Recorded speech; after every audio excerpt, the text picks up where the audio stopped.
ឃើញគេមើលទៅមានសភាពដូចខុសពីបងចឹងបងមានអារម្មណ៍ដែរពេលដែលយើងខុសពីគេអាយរំតែខ្ញុំគាត់ថាធម្មតាយើងកើតមកចឹងហើយទោះបីតែយើងទៅចិត្តក៏វាមិនលឿនហ្នឹងដែរដើម្បីជីវភាពផងដើម្បីគ្រួសារហើយណាមួយដើម្បីជីវិតខ្លួនឯងអូខេតស៊ូទៅ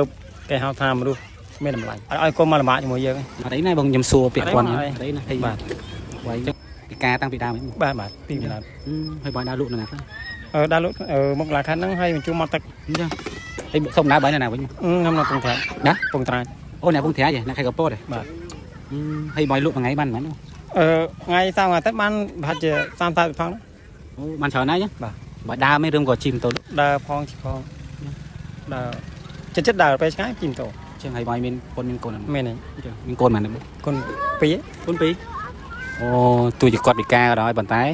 ជីវភាពដើម្បីកូនត្រូវបងណាបាទដើម្បីគ្រួសារអញ្ចឹងហើយបងនៅញ៉ាំស្អាតណាបងណាហើយនេះបងសួរត្រង់អញ្ចឹងណាឃើញគេមើលទៅមានសភាពដូចខុសពីបងអញ្ចឹងបងមានអារម្មណ៍ដែរពេលដែលយើងខុសពីគេអាយរំតែខ្ញុំគាត់ថាធម្មតាយើងកើតមកចឹងហើយទោះបីតែយើងទៅចិត្តក៏វាមិនលឿនហ្នឹងដែរសំខាន់ខំតស៊ូបងបាទទោះជាពិការក៏ដោយប៉ុន្តែយើងលក់ដូរបែរជាទឹកថាញើសឈាមមកយើងត្រូវបាទកម្លាំងញើសឈាមគាត់មកជើងអ្នកខ្លះមានដៃមានជើងដែរទៅប្លន់គេទៅលួចគេត្រូវបងបាទមិនត្រឹមតែអ្នកខ្លះគេអាចថាដល់ឆក់ប្លន់ទេអាចថាម្យ៉ាងទៀតកាយសម្បត្តិមកមុនតែមិនចេះរស់ស៊ីអីបែរជា3ឆ្នាំក៏មានអូហ្នឹងនិយាយមើលខាញ់តាមចិត្តដៃសង្គមរងថ្ងៃបងលក់នៅណាខ្លះមកលក់នៅណាតាមជួនកាលដល់ពេលថ្ងៃដល់ផែកោះស្វាយយកកោតនោះហើយតាក្តាមអូមកទឹកជិះលក់តែនៅកែបត្រូវមានលក់ណាផ្សេងអត់ទេណាបាទ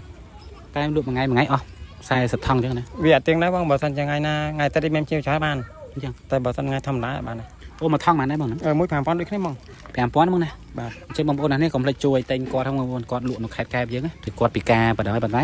គាត់ដើរលក់មជូរនឹងដើម្បីជីវភាពត្រូវបងណាបាទដើម្បីជីវភាពផងដើម្បីគ្រួសារហើយណាមួយដើម្បីជីវិតខ្លួនឯងអូខេតស៊ូទៅគេហៅថាមនុស្សមានតម្លៃហើយឆ្នាំនេះយូរមែនបងឆ្នាំខ្ញុំមិនហ្នឹងឆ្នាំ2021 39ទេ39បាទយូរច្រើនហើយបងណា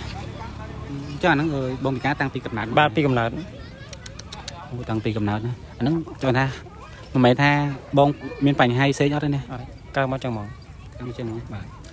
ចុះកូនមិនដែរអត់អីណាកូនធម្មតាវិញអូតែគាត់ថាកូនគាត់រៀនទី12កូនណាបាទអាយុប៉ុន្មានកូន7 10បាទអូមានកូនអាយុ7 10តែរៀនថ្ងៃទី12ត្រូវណាបាទអូកូនស្រីកូនប្រុសបងស្រី2ស្រីទាំង2អត់មានប្រុសហ៎កូនស្អាតបាទនេះកូនស្អាតបងណាបាទអត់ឲ្យឃើញកូនបងឯងចាស់កូនគាត់អត់ដាក់លក់អត់ឲ្យកូនរៀនណាបាទអត់ឲ្យយល់ទៅគាត់ថាអត់ឲ្យកូនមកលំបាកជាមួយយើងទុកពេលវេលាកូនរៀនសូត្រហើយណាមួយអត់ឲ្យថាបីអារម្មណ៍ไม่រៀនអត់អីណាបងខ្ញុំសួរពាក្យគាត់អត់អីណាបាទអញ្ចឹងបងប្អូននេះនៅខេត្តកែបកុំភ្លេចជួយទិញគាត់ផងគាត់លក់ទៅតាមឆ្នេរខេត្តកែបត្រូវណាអូខេតាបងប្អូនកុំភ្លេចជួយទិញគាត់ផងថ្ងៃនេះខ្ញុំទិញគាត់មួយអរគុណបង iBest កម្ពុជាជាហាងទូរស័ព្ទដែលបងប្អូនអាចទុកចិត្តបានសម្រាប់ iPhone បន្តិចគឺយើងមានធានា3ខែដូចថ្មីគ្រប់ស៊េរីទាំងអស់តែម្ដងប្រភេទ iPhone ថ្មីប្រអប់គឺយើងមានធានាពី1ឆ្នាំដល់2ឆ្នាំមានធានាខូចដូចថ្មីដូចគ្នាប្រភេទ MacBook ឬក៏ iPad ឬក៏ Apple product ផ្សេងៗទាំងអស់អាចមករកបាននៅ iBest កម្ពុជាមានទីតាំងស្ថិតនៅលើផ្លូវធំស្ពានថ្មីអត់ពិបាករកទេ